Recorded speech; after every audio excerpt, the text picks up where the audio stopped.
that is being used as a replacement for animal therapy in nursing homes, which is really kind of awesome. So she builds planets on Earth, you guys.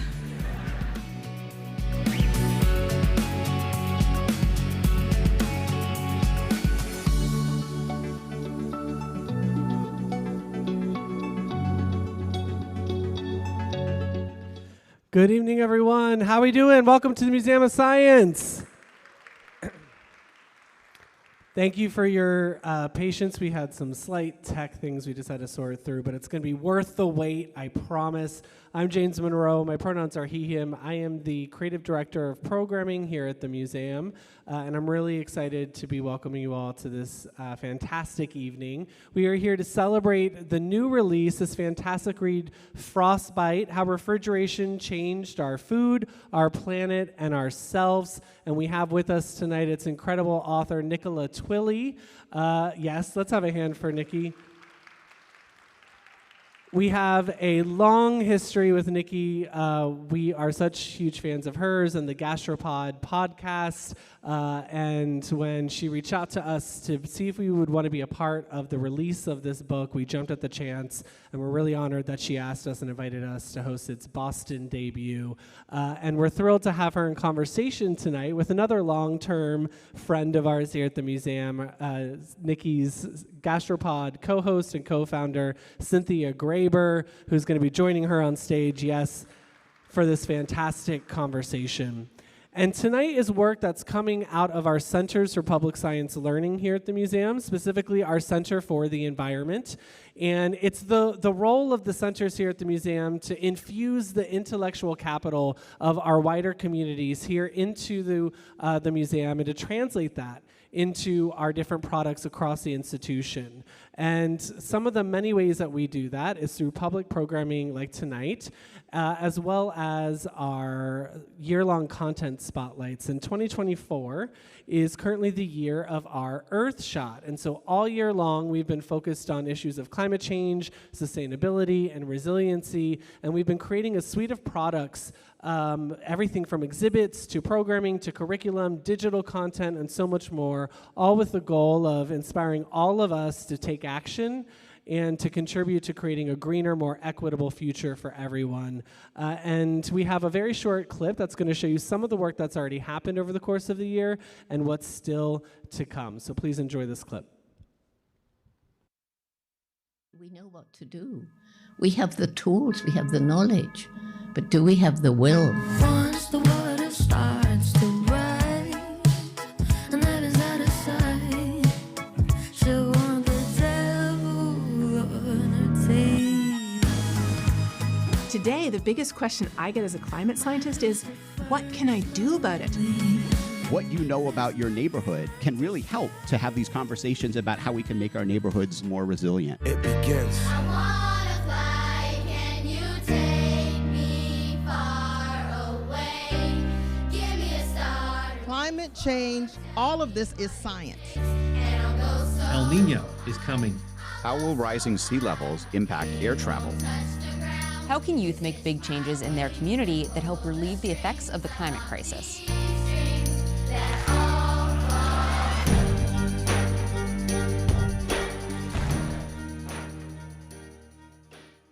Great, and that's just, again, a quick look at where we've gone and where we're still going over the course of the year. And I'm really, really, really thrilled that we can include Nikki and the release of Frostbite as a part of our year of our Earth Shot. And as a part of their conversation tonight, Nikki and Cynthia will be able to take questions from all of you. So whether you're here with us in person or watching at home, all you have to do to send in a question is take your smartphone and go to slido.com and enter the code Frostbite just as it appears on the screen. You can do that at any point starting right now, and Cynthia and Nikki will go through a bunch of those throughout the evening. And then following the conversation, if you are here in person, you received a copy of Frostbite Frostbite on your way in. We encourage you to stick around. Nikki will be right over there signing copies, so you can jump in line. And I've heard, rumor has it, the first 10 to 12 people will get a special Frostbite prize as well. So make sure you run over, get in line. Our cash bar and our refreshments will also be open the entire night. So make sure you can quietly get up at any point and go visit them in the corner or stick around afterwards and continue the conversation with us. But now I'm really honored to welcome to the stage our guests tonight.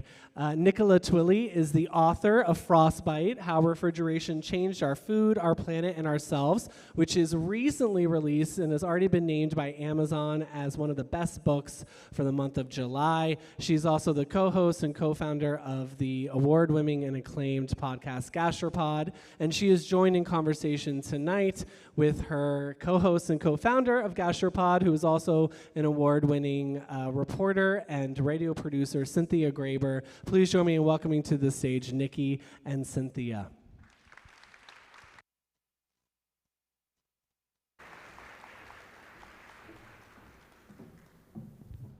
Hello. Is this? Yes, there we go. They're on. Hello.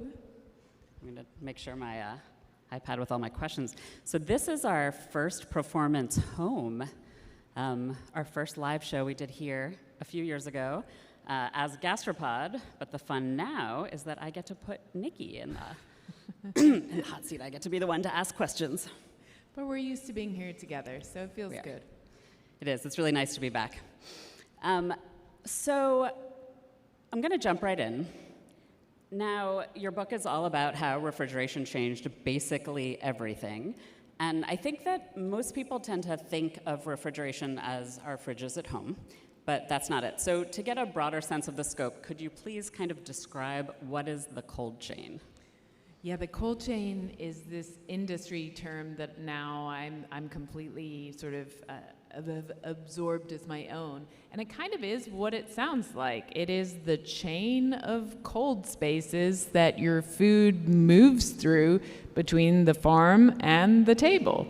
And so that will be everything from refrigerated trucks and shipping containers and maybe even air cargo, to the refrigerated warehouses, to the refrigerated distribution centers, to the supermarket chill cases, to your own fridge at home. So I like to think of my fridge when I open the door, I'm really only looking at the tip of the iceberg. There's actually this vast kind of connected winter behind it that my food has traveled through on its way to me. How big is this vast winter that your food is connected to? Well, so in the US alone, there's 5.5 billion cubic feet of refrigerated space, which is basically impossible to picture, but it's massive. And that the US is the first and most refrigerated country on Earth, but that is growing fast around the world. So hot tip, if you're a real estate investor, cold storage is where to be. It increased 20% between 2018 and 2020. It's growing, I mean, like wildfire feels like the wrong metaphor, but but yes, it's huge and it's growing. So you actually worked at one of these warehouses for just a bit. What was Americold like? So yeah, the reason I kind of was fascinated by this is because this is where, we built these enormous spaces for our food to live in, and yet even the most ardent foodie who has, visited and petted the chicken that is going to become their dinner is unlikely to have been inside a refrigerated warehouse. And so I was like, I'm going in, which I spent a week working in refrigerated warehouses in Southern California with, the full gear, my -50 iron tough refrigerate suit, deeply unflattering item of clothing, but very warm. And yeah, it is incredibly cold. It's cold, it's dark.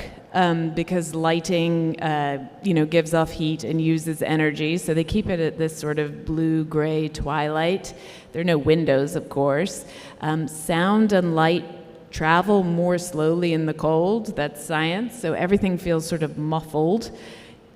Humans kind of become more stupid in the cold. They literally call it cold stupid. And doctors refer to the umbles. You mumble, grumble, fumble, and stumble.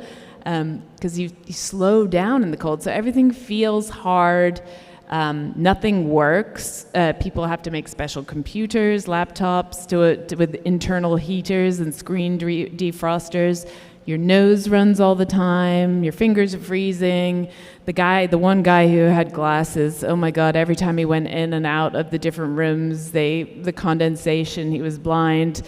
A lot of people stick toilet paper up their noses just because the eternal running of your nose just really gets you down. So it's wild. And it's also just, you get a sense of how much food there is and how hard it is to sort of organize it all, because it's almost like a Tetris system. You're constantly slotting things in and out based on supply and demand, and then you can't shelve certain things together. So organic has to go above conventional, and raw has to go above, below cooked, and ice cream can't be in the same room as frozen pizza because frozen pizza smells so bad that it will infiltrate the ice cream. Once you've worked in a frozen pizza room, you will never buy a frozen pizza again.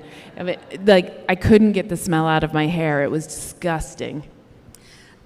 In terms of the scope and scale, one of, to me, the most visceral images is of you soaring over the frozen food. This was at New Cold Wakefield, right? Can you talk about what that was like? So most refrigerated warehouses are single story, and you just drive around at a forklift. There's this constant beeping, and you're lifting things up. They can only be a certain height because the forklift only goes a certain height. But these days, it's getting harder and harder to find people who want to work in refrigerated warehouses because it is such a nightmare, as I experienced for myself. And so the companies are investing in automating them. And so you get these super tall, 11, 12-story high refrigerated warehouses where no one works in there, and the building just plays that game of Tetris itself and sort of shuffles things around. And so I went to visit one, and obviously there's not a lot to see because people don't go into the cold space. And I was like, well, I want to see it. And somehow the guy was like, well, I'll strap you to the crane then. And so he strapped me onto the crane. This is not part of the official tour. Also, the oxygen levels in these are lowered down for fire prevention to 16%. So I'm slightly lightheaded, I'm strapped to this crane, and then the building decides that it needs to move a pallet of Cornish clotted cream up to a different level, and we just took off and zoomed through this narrow canyon between refrigerated pallets of food, stopped, shuffled the ice cream in, shuffled something else out, swooped down another alley, put that somewhere. It was amazing. I was just flying around the interior of this building in sub-zero temperatures and no oxygen. I felt terrific. I'm not sure I would have wanted to try that. So obviously the entire book is about the implications of the cold chain in nearly every aspect of our life. And so you definitely need to read it to hear about all the fun stories. But we're here to really talk about the environmental implications, and an obvious one certainly is the refrigerants, and so I'm not going to talk about that one. What I wanted to talk about tonight is meat. And before we get to that, I want to set the stage a little bit. So I want you to paint a picture pre-cold chain, not back thousands of years, but kind of at the time when this is turning. What people were eating. So first, take us into smaller towns or rural areas. What in general would the diet have looked like pre-refrigeration? So it's always really hard to tell what people ate in the past. They weren't keeping good records. It's just a hard thing to track down. The USDA wasn't monitoring things. But based on our best knowledge, if you lived in the countryside in, let's say the late 1700s, you ate more meat than we do today. it was just a wider variety of meat. So you would have, in addition to, slaughtering a cow maybe once a year, you would have also been topping that up with venison and all kinds of wild game birds and maybe even beaver and weird things like that. But based on, as best we know, most people in the countryside were eating more meat than we do today and eating it year-round. And how about in the cities? What were people eating? This was the cause for concern because it was very hard to get meat to folks in cities. And so what started happening in the 1800s was that cities were exploding. And for the first time, they're getting above 1 million people, above 2 million people. London even goes up to 3 million by the middle of the century. And no one has figured out how to get meat to all of these people. People weren't so worried about vegetables. Vegetables were really like a optional extra. Kids out there, that's not true. But at the time, protein was thought to be all important.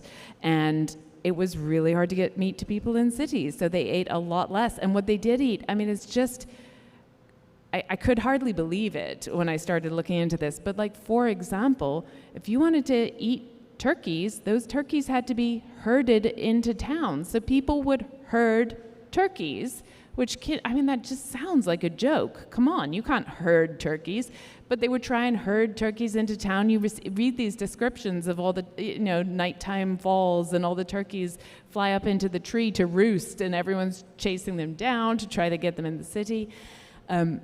Cattle were marched into the city for slaughter and then slaughtered in the middle of the city. So it just there's blood and guts everywhere.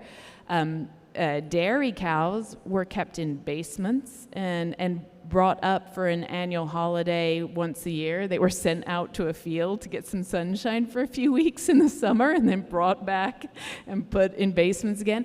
Pigs, Central Park was a giant piggery, because that's where the pigs were kept. So it was just hard. If you think about it, if you have no refrigeration, how are you going to get meat? So that's how they did.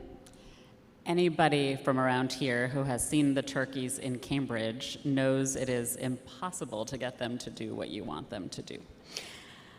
So now take us to Gustavus Swift. What's his story? Tell us who he was, what he did, how was it, and was it easy?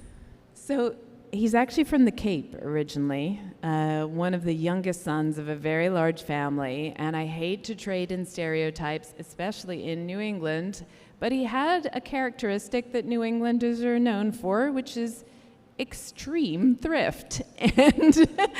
And so his family were butchers.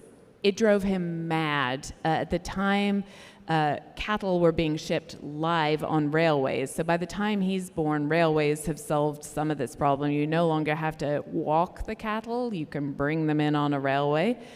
But you're paying the train companies, you're paying all the people it changes hand along the way, and he's like, I feel like I'm being ripped off. So he moved to Chicago to cut out the middleman. And then he was still being driven mad because when you ship a live steer, a cow, on a rail car, only half of it can be sold as meat. The rest of it is bone and blood and guts. And so he's like, I'm paying by weight to ship something that half of it is being thrown away. This was driving him bananas too. Also, when you throw that half away, because you sell the cow to a butcher who's going to kill it in their town or village and sell it locally, you don't get to monetize all that blood and guts. You're throwing away perfectly good sausage casings and fertilizer and margarine, and so that wastage drove him nuts. And so basically, long story short, he became determined to figure out how to refrigerate meat so that he could slaughter it in Chicago in one centralized place, sell all those byproducts because he's doing all the slaughtering in one place, so he has them in quantity and suddenly becomes economically viable to monetize them, and then ship just the meat. So hey, he's you can fit twice as much in one rail car. It was not as easy as all that. So what did he have to do? Well, he had to basically invent a refrigerated rail car, and we're talking at this time, when I say refrigerated, we're talking natural ice. So this is ice that is harvested from lakes and ponds and put in ice houses and stored there.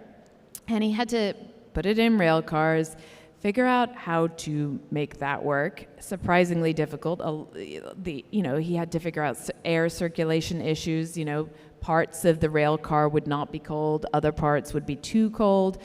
Oftentimes the beef would touch the ice and then get sort of either moldy and fungusy or freezer burnt. His son writes about it, and he's like, I lost count of how many rail car loads of meat we dumped in the Fall River. Everything would arrive and just be completely disgusting. So yeah, hard. But he did figure it out. But that wasn't the only step. So there were the rail cars, but then also ships, because people wanted to move meat all the way across the ocean, which is part of what I want to set up, because both of these are important when we talk about implications. So what happened there? Yeah, so for the U.S., it was great because you had this whole western hinterland previously occupied by bison and Native Americans, but hey, minor detail. And so beef could be brought from the west to the east coast. If you're European, you don't have that vast hinterland of space to raise cattle. But what you increasingly have is colonies. And they are full of land. And a place like England would look at, Australia or New Zealand and see these vast grazing lands and be like, damn, we could solve our meat problem overnight if we could just get the meat to us. And so it was a huge, people ended up, there was one poor Australian who sunk his life's work into trying to freeze meat. He had a big party for the opening of his refrigeration plant. He gave a speech where he was like, many is the time where I wish I had never, ever started to refrigerate. Finally I've made it, blah, blah, blah, isn't this a great day? And then the next day, the refrigeration plant blew up, ruined all the meat, and he died soon after of presumably a discouraged, broken heart. So it was not easy, but eventually people figured it out, and ships full of frozen meat started to make their way to the meat-starved cities of Europe. So then what happened? What were the implications of this really world transformational change? It was on every level. So first thing for consumers, the price of meat fell overnight. Suddenly a steak was a quarter of the price. And so people started to buy a lot more steak. And so there was a lot more meat being eaten. That meant that there were suddenly a lot more cattle being raised. So the cattle population of the U.S. more than doubled in the 20 years following the perfection of the refrigerated rail car. It went from like 15 million to 35 million or something like that. So huge explosion in cattle. In the colonies and in the U.S., it sort of allowed the colonization of this previously native land by livestock. So the last of the bison sort of waved goodbye at that point, along with, of course, they were essential sustenance to Native Americans. In places like New Zealand, where the Anglo colonizers had been struggling to get a foothold, well, suddenly they were on a roll. They could raise all the lamb they wanted, and that really allowed the colonization of that country to work. Butchers went basically out of business everywhere but the central slaughtering places. So, and places where previously it had made sense to raise livestock because it was at least reasonably close to a major city, suddenly it didn't make sense anymore because it was marginal land. So I'm thinking here of like places like the North York Moors or Ireland. Ireland is the classic example. Irish farmers had raised beef for English eaters, basically. Suddenly, that beef is coming so much more cheaply from South America and Australia and New Zealand, And the Irish aren't able to sell competitively against that. And this is not my theory, this is a leading economist, this was a key driver of Irish independence. Because already, there had been the potato famines, now they can't make money on their beef, the tenant farmers are outraged, the British landowners are no longer making any revenue from their tenant farmers, and everyone is like, great, let the Irish go. So that Irish independence is a little known side effect of refrigeration. And our cars too, right? Because of Henry Ford and the... So true, I had forgotten that. So yeah, Henry Ford, and so basically because the demand is so huge, and because you have to one of the things about refrigeration is it sort of ends up encouraging scale. So it really only makes sense to spend a ton of money on a refrigerated rail car in a refrigerated warehouse if you're slaughtering tons and tons of cattle, and they have to find ways to do that faster and faster. And they basically invent what they call the disassembly line, which becomes the assembly line when Henry Ford tours the Chicago, packing houses and is like, this is brilliant. I'm going to do this to make a Model T. So, they had to everything had to get bigger and faster. So cattle, they boast about it at the time. They're like, we can now get a cattle to the size of a 4-year-old in just 13 months. Because they start pumping them full of food to just feed this production line. So there's this huge kind of just upscaling of everything. So we're here tonight to focus in particular on the environmental impacts. And so let's talk about that. What are the impacts environmentally in terms of how refrigeration transformed the meat industry and how that then transformed our world for worse and maybe sometimes also for better? So, with meat, we all know a lot of the environmental implications, but one of the things that's so interesting is the quantity of meat that we eat at the price we eat just wouldn't be possible without refrigeration. And so a lot of those environmental negatives would never be possible. The other thing that happens, and this happens after the invention of the refrigerated truck, so the rail car, the slaughtering still happened in a sort of centralized way because in cities with unionized workers, because the railways went to cities. Once you get a refrigerated truck, you can put your slaughterhouse in the middle of absolutely nowhere, where the corn is, where the cattle are being fed up. They're not fed up, they're being fed to get bigger. So you can make that happen, and that's when you start to get this situation where you get these industrial feedlots, and again, huge environmental impacts with that. Suddenly, you would have had cattle grazing on rangeland and being brought to Chicago for slaughter. Suddenly, you get these feedlots where you get manure lagoons and environmental, the water runoff, et cetera, et cetera.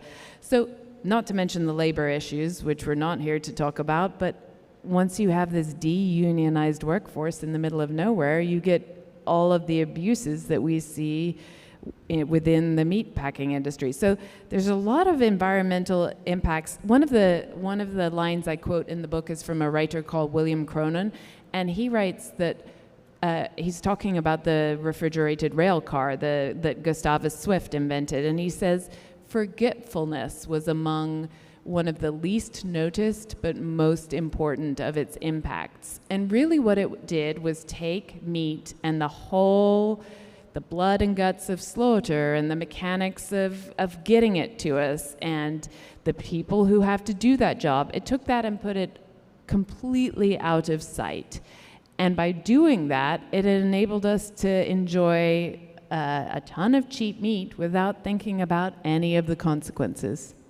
So I'd like to encourage all of you to start sending in your questions. I have a bunch more questions, but I may sprinkle some in. And one listener, listener? I don't know. Audience member. Audience member. Sorry, I'm so used to talking about Gastropod. An audience member wants to know, are you saying that we wouldn't have Sinclair Lewis's The Jungle without refrigeration? Oh, absolutely. Sinclair Lewis is, for those of you who don't know, wrote a book that was supposed to be about labor abuses in the Chicago stockyards, actually turned out to sort of really more horrify people about, workers falling into the sausage meat machine and getting ground up, etc. So he always says that he was aiming, I think, for the American public's head and accidentally hit them in the stomach instead.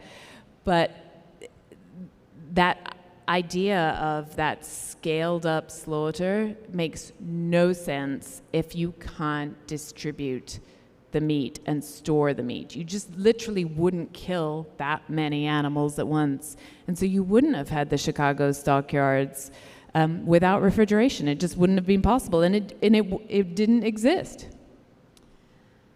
So one thing that I was thinking about is this idea of scale. And, on the show, too, we talk a lot about the problems that arise when things are centralized and we set up a system that basically you have to grow things, feed things, make things at scale. That farming, and it relies on monocultures, all of this. So what is refrigeration's role in that compared to all the other things that make it more effective to do one thing at scale? Labor costs and, technology and tractors and all that stuff. Yeah, I guess the way I see it is that refrigeration is the enabler. So it's always going to make economic sense to do things at scale. It's rarely going to make environmental sense to do things at scale. Those things are sort of always there, the incentives and the costs. But the actual possibility of doing it at scale is enabled by refrigeration. For perishable food, there wasn't this kind of scale until refrigeration came along. So I think that's the role it plays. People have asked me, "Oh, are you against refrigeration?" And I'm like, "Are you kidding? I love a cold beer. Ice cream is a reason to live. Of course I love refrigeration and freezing." What I think about it is, like all technologies, it enables certain things. And one of the things it enables is scale, and scale has a lot of downsides. It doesn't have to. You don't have to use it that way, but because the economic incentives are there, that is how it has been used. So hopefully by the end of the evening, we'll talk about some solutions or some things you might want to see changed. But to get there, I'd also like to know, when you talked about the train cars, they were still using ice. And it wasn't just a matter of figuring out refrigerants and then, woo, we have a whole cold chain. What were the different technologies, science, all the different steps? I know it's too much, but give us a kind of quick look at the different things that needed to be developed or understood to give us the cold chain we have today. Yeah, I mean, it's a fascinating thing because humans have had control of heat from before we were even modern humans. Like, we've controlled fire for a very, very long time, and some people argue that is what made us human. We have controlled cold for almost no time. The first person to figure out how to make cold artificially, other than the natural cold of snow and ice, was a Scottish doctor in 1755, and he did it as a party trick. He didn't know what to do with it. And it wasn't until 100 years later, where people had started using natural ice to refrigerate meat, that some entrepreneurs and engineers were like, oh, I can see the point of making ice now. There's a reason. And there were a few different incentives, but there were a lot of challenges, as you say. So initially, of course, these machines were steam-powered, which meant they were massive. So you weren't going to be having a steam-powered refrigerator in your home. Like, that's not going to happen. Of course, they were all prototypes, and rarely worked and mostly exploded. A lot of the chemicals we use to make cold, part of how you make cold is by finding a chemical that will evaporate really at room temperature, essentially, and doing lots of clever things with pressure and pumping to make that evaporation happen. But and this is something you can tell I'm not a scientist, but I was like, oh, there is no such thing as cold. You just have to remove heat, and you remove heat by evaporating these chemicals. And the problem with these chemicals is they are often super explosive. And so the early days of refrigeration history are just filled with people losing eyebrows and limbs, and there's even a refrigeration fire commemorated in America the Beautiful, the lyrics. The third verse, which people don't tend to know, commemorates a huge and tragic refrigeration fire at the Chicago White City, the World's Fair. The giant refrigeration, it was called a palace of refrigeration. It was done up like a Venetian palazzo. It caught on fire. All the firemen died in tragic ways. It seemed as though the whole fair was going to go up in flames. Buffalo Bill's Wild West show, the cowboys had to be drafted in to keep the crowd under control. It was the whole thing. And the woman What are the lyrics? I don't know them off by heart. It's about a fair white city undimmed by human tears, and it's referring to the white city as the woman who wrote the poem, who, by the way, was like a lesbian feminist, rock on, which I also didn't know. But she wrote the poem that became the lyrics to America the Beautiful. She visited the day before the explosion, so she was like talking about the white city undimmed by human tears prior to the refrigeration explosion. So I know I said I wasn't going to talk about refrigerants, but here we are. So how big a deal is refrigeration, is the cold chain when it comes to climate change?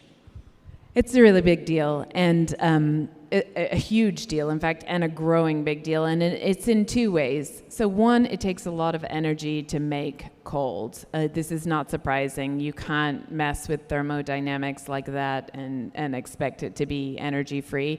And sure, you could use only wind power, but we don't have enough of that as it is. So we could not power our cold chain all on sustainable energy right now.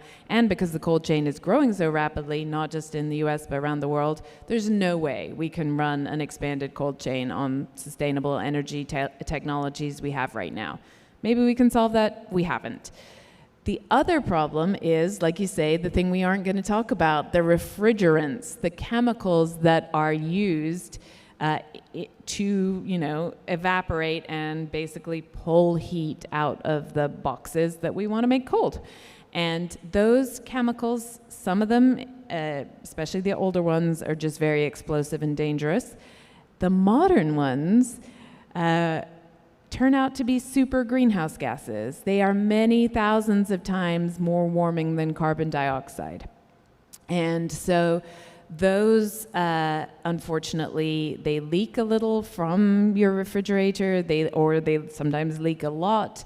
At end of life, they're often of a refrigerator or of a supermarket chiller or things like that. They're often just released to the atmosphere, and they are a huge problem. I didn't even realize how huge a problem myself until Project Drawdown, which is the sort of project looking at what we can do to get a handle on climate change. They made a list of the top 100 things we should do, and number one, in terms of bang for buck, was refrigerant management, dealing with these chemicals, which is why you'll be glad to hear that the House Republicans just passed a bill, the Refrigeration Freedom Act, that allows us to carry on using these mega global warming potential gases in our refrigerators so that we can be free.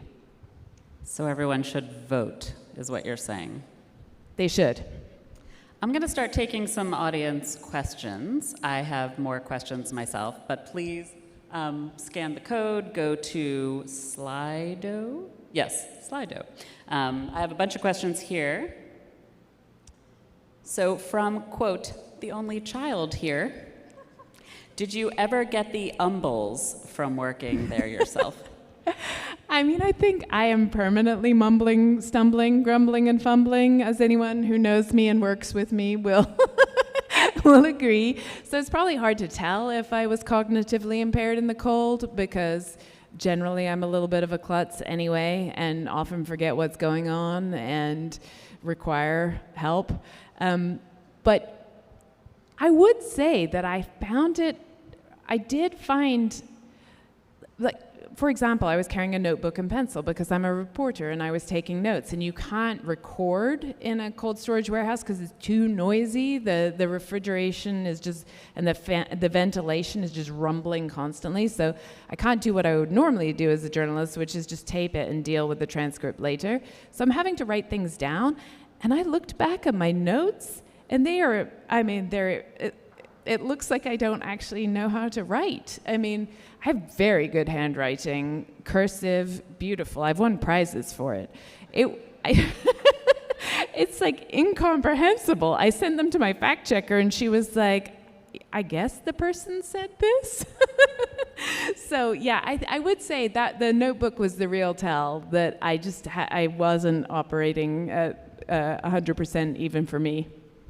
Okay, I will not sing, but someone did submit the lyrics, which is, "O beautiful for patriot dream that sees beyond the years, thine alabaster cities gleam undimmed by human tears." I was close. Yes, you were.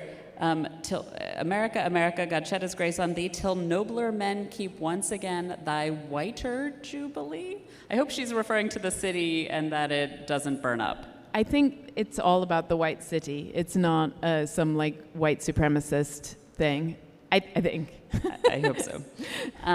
Someone here who probably lives nearby is talking about New England's Ice King, which we talked about on the Gastropod episode about your book, which is super fun, a really interesting story.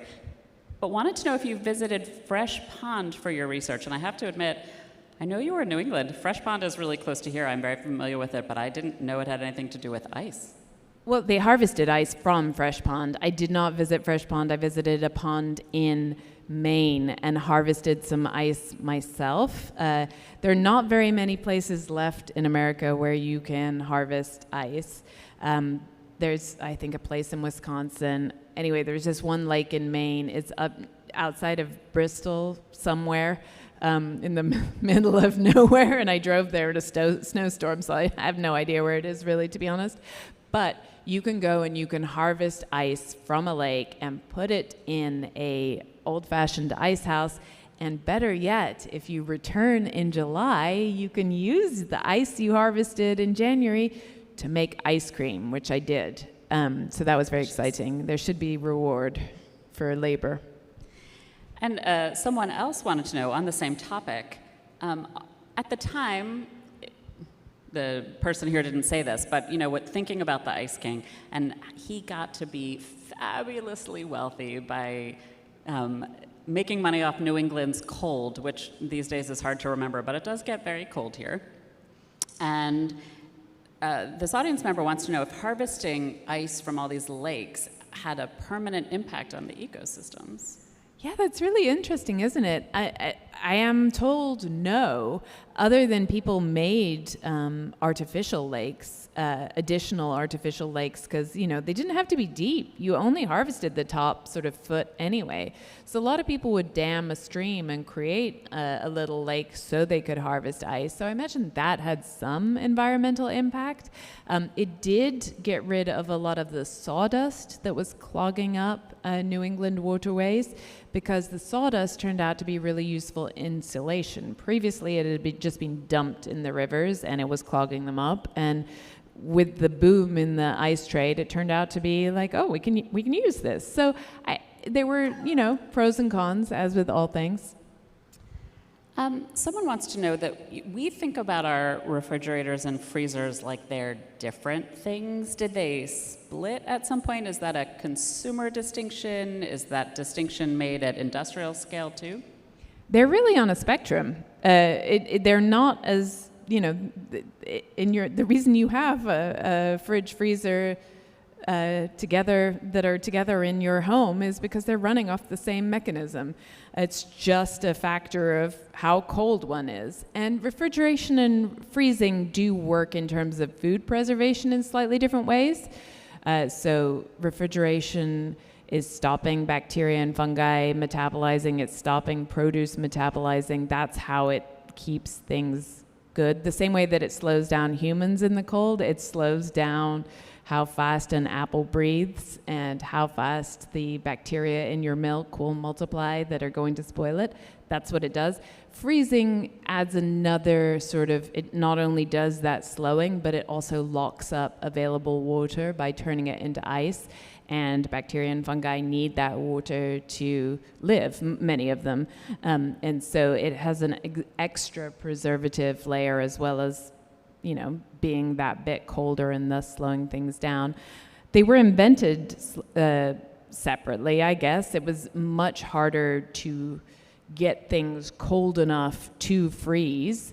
And for a long time, people didn't have something that was cold enough to keep something frozen at home. So when Clarence Birdseye froze his first load of haddock, he then, this happens again and again in the history of the cold chain, he's then like, oh, what shall I do with this? Like, because we can't distribute it and no one has a freezer at home. So it just sat in a warehouse for 2 years until people, literally, he was bought by a bigger company and they spent money to equip stores with freezers to put the haddock in.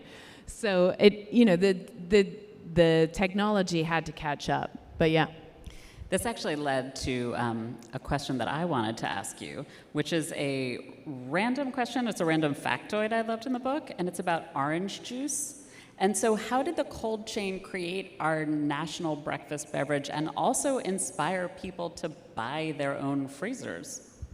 Yeah, so believe it or not, there was a time where orange juice was not the breakfast drink of choice. If you wanted juice at breakfast, you could have had tomato because that could be canned, whereas orange juice doesn't actually work in cans. It ends up tasting like turpentine. So it wasn't a popular breakfast drink. And what happened was the Second World War, the U.S. Army had a commitment to getting vitamins to soldiers in food form rather than supplement form. But of course, you can't bring along a load of oranges and like freshly squeeze them for the soldiers every morning. So they were trying this new vacuum technology at the time. It had been developed by Eastman Kodak to dry photographic papers more quickly, but they realized it worked to dehydrate foods without destroying the nutrients. And so they were trying to dehydrate and turn it into orange powder. They couldn't make that work, but the midway step where they just concentrated it, they did make that work. And so what you get is this like viscous sludge. It is 6 times sweeter than orange juice. All the water is being evaporated off. It's sort of brown, and all the flavor, it's been de-oiled and de-aerated, and so that means all the flavor is gone. And that means you can store it almost forever, typically a couple of years. And once you could do that, well, you could get it out to Americans in cans that they would just sort of dump into a jug of water at home from their home freezer and have orange juice for all the family. And it was that product, complete with Bing Crosby singing about it, that really gave people the incentive to buy a freezer. Like, there wasn't anything to put in your freezer before, and now there's this mass market product, orange juice, for your family. It's so good for your growing children, that it really helped drive home freezer sales. And then after that, you get the TV dinner and you get the fish stick, and suddenly there's a whole array of convenient products you can stick in this brand new freezer you bought. Someone out there wanted us to say microbes. So microbes. Microbes. Drink. I mean, you have been talking about bacteria and fungi a lot, but I figured, we'd give it their family name. But what's interesting also is that there are foods that have been kind of lost because of this focus on preventing microbes from doing their work. What are some things that we've lost? Yeah, so we eat a lot less fermented food now than we would have. there's an amazing, I had not come across this before, but there's an amazing sort of accidental sociological study of refrigeration that was not meant to be a sociological study of refrigeration. This husband and wife couple went to Muncie, Indiana, and they documented people's lives there in 1890, and then they came back in 1925. And that just so happened to be going from an era of no refrigerators at home, very early days for meat rail car refrigeration, to by the 1920s, a lot of people had an icebox, and increasingly they had an electric fridge. And there was a cold chain. And so they documented this difference in people's diets, and there is a lot less home-preserved food of all sorts, but among that, microbes and their fermented foods. And so, yeah, that's a flavor. I started thinking of all these flavors, these great flavors that are delicious, and the flavors that I love the most, and I mean you too, that they're all like the taste signature of pre-refrigeration cuisine. So smoked fish, kimchi, sauerkraut, cheese. Cheese is an attempt to make milk immortal. Yogurt. All of these kind of funky, things that are dried, things that are, I've said smoked, sugared, all of those, even things like, mud preserved eggs that you get in Chinese cuisine, all of these incredible flavors, ketchup and fish sauce, all attempts to preserve food in a pre-refrigeration cuisine, and all incredibly delicious. And, now we can have fresh versions of all those things at any time, but fresh things seem kind of bland compared to the flavor bombs that are these other food preservation techniques. So I wanted to stay on taste for a minute, also because we're both obsessed with taste. And refrigeration has had a huge, huge impact there, not just because maybe when fruit is picked and how it ripens and how long it takes to get to you, but also what's been bred to survive the cold chain. So I actually just wanted to ask, what do you think people would be the most surprised to hear has been changed by the cold chain, or what were you the most surprised by?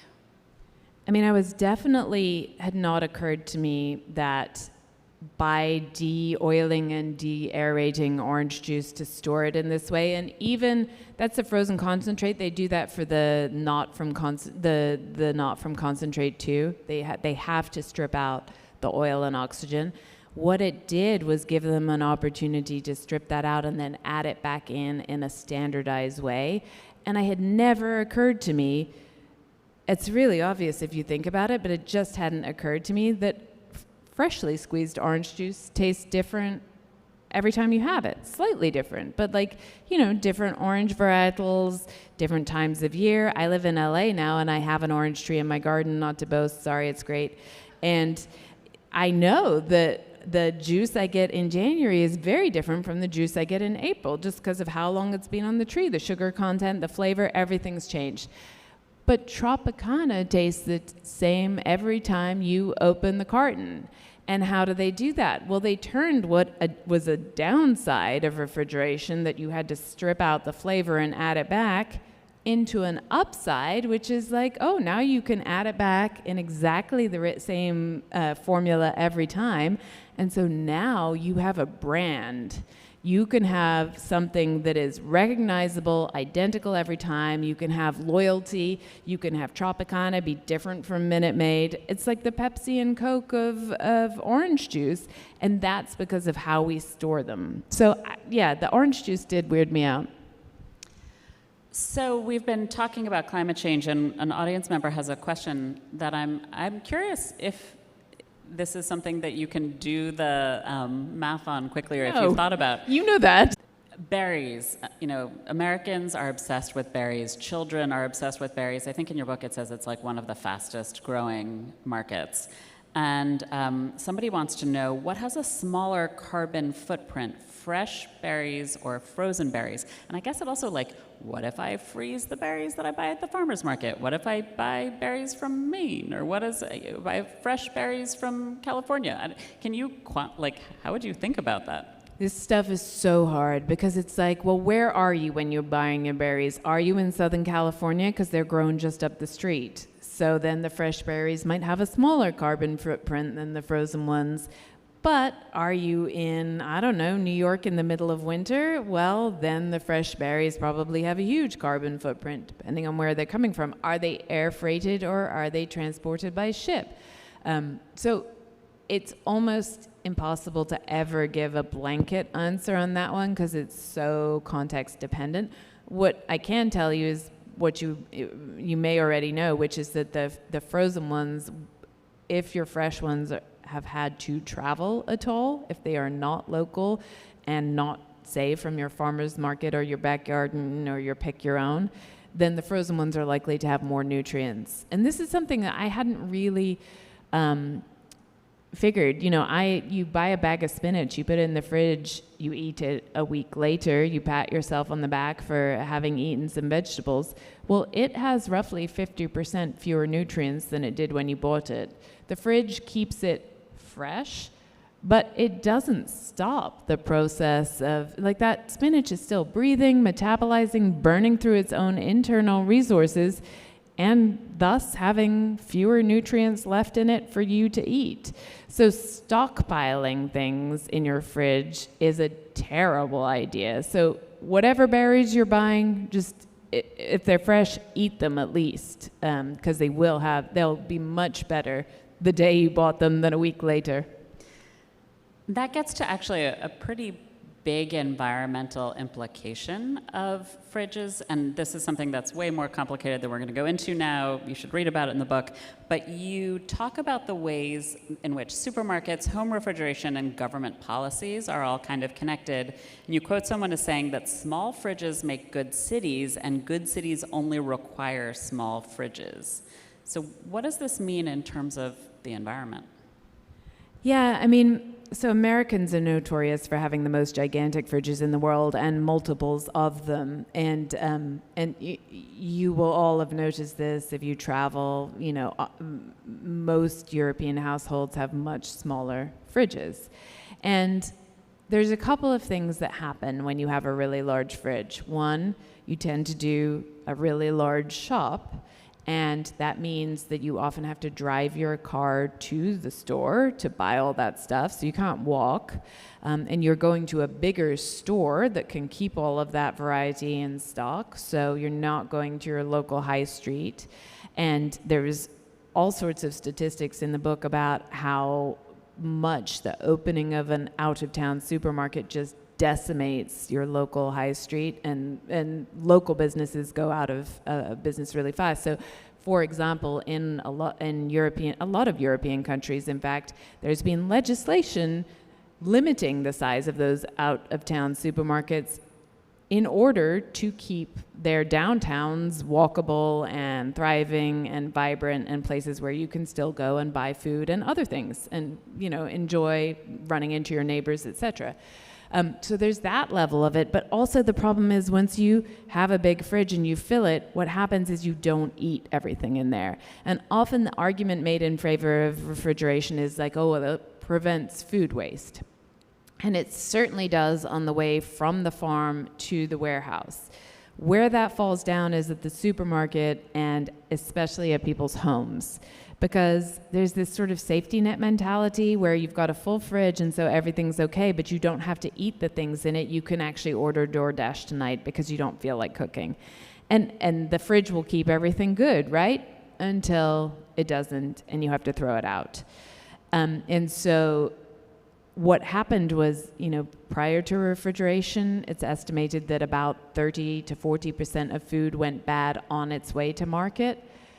Today, with our fully refrigerated food chain, it's estimated that we throw away about 30 to 40% of the food we buy. So it just really shifted where food waste happens. And that has a climate change implication because food waste is an enormous source of emissions. If it was a country, it would be the third largest source of emissions after the US and China. So that is a huge problem. So I'm just going to do a couple more questions, one from the audience and one from me. So did refrigeration ultimately narrow or expand the numbers, kinds, types, species of food that we eat regularly? Oh, that's such a good question. Yeah, so in some ways, obviously expand. I mean, the quantity of Americans who would have ever had a banana before refrigeration is like zero. I mean, you just couldn't get one. So in some ways, definitely expand. You weren't going to be eating mangoes in Boston, you know? In other ways, definitely reduce. And so there's a lot of, say, apple varieties that don't respond well to the cold chain, don't refrigerate well, don't keep well in the cold, and those are not grown commercially anymore. Now, you can still get them. You can go seek them out at your farmer's market, but they're not the ones you see in the store. And so you get a sort of narrowed palette of local foods and an expanded palette of international foods, if that makes sense. So it's a little bit of both. Yeah, hard to say.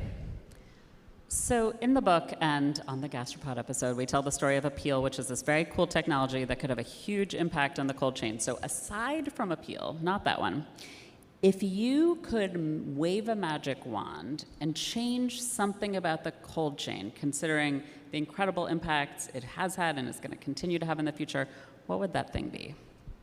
Oh, Cynthia, it's the last time I let you ask the questions.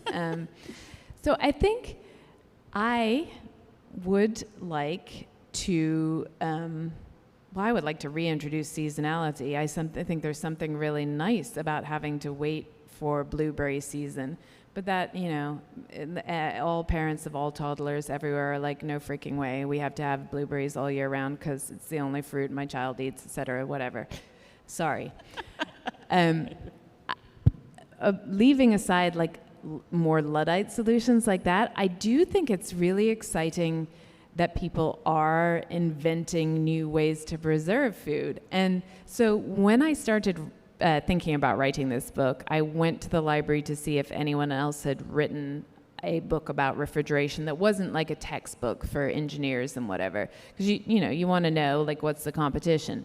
And at the time, this is a while back because this book took me a long time to write, the last popular book about refrigeration had been written in the 1950s. So I checked it out of the library, and it ended with a final chapter saying, well, refrigeration's just the latest and greatest, but it's not perfect, and undoubtedly we're going to come up with some new method of food preservation soon. And we haven't. We sort of dropped the ball. We were like, refrigeration, it's great. We didn't count the environmental costs. We haven't taken into account the nutritional costs, the social costs, or I guess built environment costs. We've just said this is the solution. And nowadays you do have people working on different ways to preserve things. So high pressure pasteurization, so you can have shelf stable milk, for example. You have this coating that we talk about in our Gastropod episode that would preserve fruits and vegetables. One thing that's hard about this is that there might be a different solution for different foods and different contexts. So the solution for fruits and vegetables might be different from the solution for milk. Refrigeration is like a one-size-fits-all. It's just like, well, you got the cold, you can put everything in it. So it's very attractive to humans who really like to not have to think about things. And so do I have a lot of optimism we're going to develop this more nuanced, more context-dependent, more sustainable cold chain of the future? No, but I would like to see it. Great. Well, thank you very much. I think, James, you wanted to be called back up to wrap things up? Yes. And please, for Nikki and Cynthia, thank you both so much for sharing that conversation on our stage. Congrats on the book and all of its success already. We're such huge fans of both of yours. I can't wait to have you back here already for the next book or the next Gastropod Live. No more books. All right. Cynthia's doing the book next. You're next. Okay. Yes. So same time, same place, and I'm gonna really hard questions. Great. Thank you all for being here. For those of you who are tuned in online, thank you for watching. We encourage you to pick up your own copy of Frostbite anywhere books are sold. For those of you who are here in person, thank you. We encourage you to stick around. You can head right on over to get your book signed and get in line. You can visit our friends at the bar in the back, grab some snacks, stick around, continue the conversation with Cynthia and Nikki. Thank you so much. Have a great night. Thank you, James. Thank you. Thank you all.